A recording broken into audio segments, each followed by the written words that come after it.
Ito na mga idol, yung Shimano na RD, Shimano Q's. Ang ganda. Ayan no, parang hawig siya sa Shimano Jore.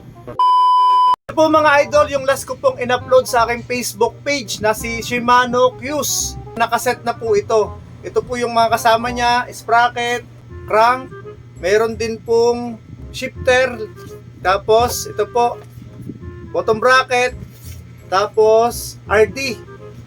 Tapos meron po siyang kasamang dalawang rotor, Shimano hydraulic brakes na MT200. Nakalimutan ko pang ilagay ito. 11 speed na kadena. Sa mga magtatanong po pala kung saan ang aming shop, dito lang po kami sa number 31 Central Avenue, Barangay Culiat, Quezon City. Pwede nyo po yung i-search sa Google Map. Tapos mga idol, ipinasok din po namin to sa aming online shop. Pwede nyo po yung i-check dyan po sa comment section. Nagbigay din po kami dyan ng discount. So yun mga idol, para po sa kaalaman din po ng mga sa mga viewers po natin, ipapakita po natin kung ano po bang itsura nitong si Shimano Q's. Ipapakita po natin ito sa ating mga viewers. Unahin po natin itong crank ni Shimano Q's. Yan, nakalagay po ay product of Malaysia. So mga idol, ipakita po natin kung ano po ba yung pinakang laman nitong Shimano Q's na crank po na ito.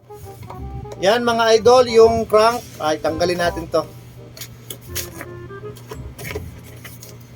Yan mga idol, ito si Shimano Q's na crank niya. Yan. 32 teeth ang nakalagay po na chainring. Ayan po, napakaganda. Yan. Yan mga idol, ito yung crank. Yan. Oh.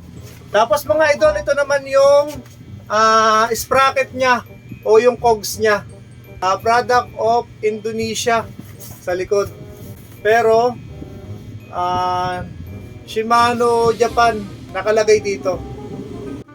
Tapos mga idol, nakalagay po dyan CSLG 300. Yan, tapos 9-9. Tapos 9 speed. 1146 teeth. Tingnan natin mga idol yung pinakang ano nito. Yan. Idol. Yan. Yan mga idol oh. 46 teeth. Yan ang style niya. Yan. Tapos matte black po yung kulay niya ng sprocket. Tapos ganyan yung pagkaka-style niya mga idol oh. Okay. Yan mga idol ay 9 speed. Tapos nakalagay dito link glide. Tapos mga idol, ito naman yung kanyang shifter lever. Yan. SLU 4000 9R. Yan. Tapos 9 speed nakalagay dito. Shimano Q's. Okay. Product of Indonesia. Yan. May kasama na siyang housing. Tapos mga idol, ito na yung kanyang shifter lever. Yan. Shimano Q's. Okay. 9 speed. Tapos mga idol, ito naman yung RD niya. Yan, Shimano Rear Derailleur RDU 4000 GS 1x9 speed. Yan, Shimano Q's. Yan yung likod niya. Ganun pa rin.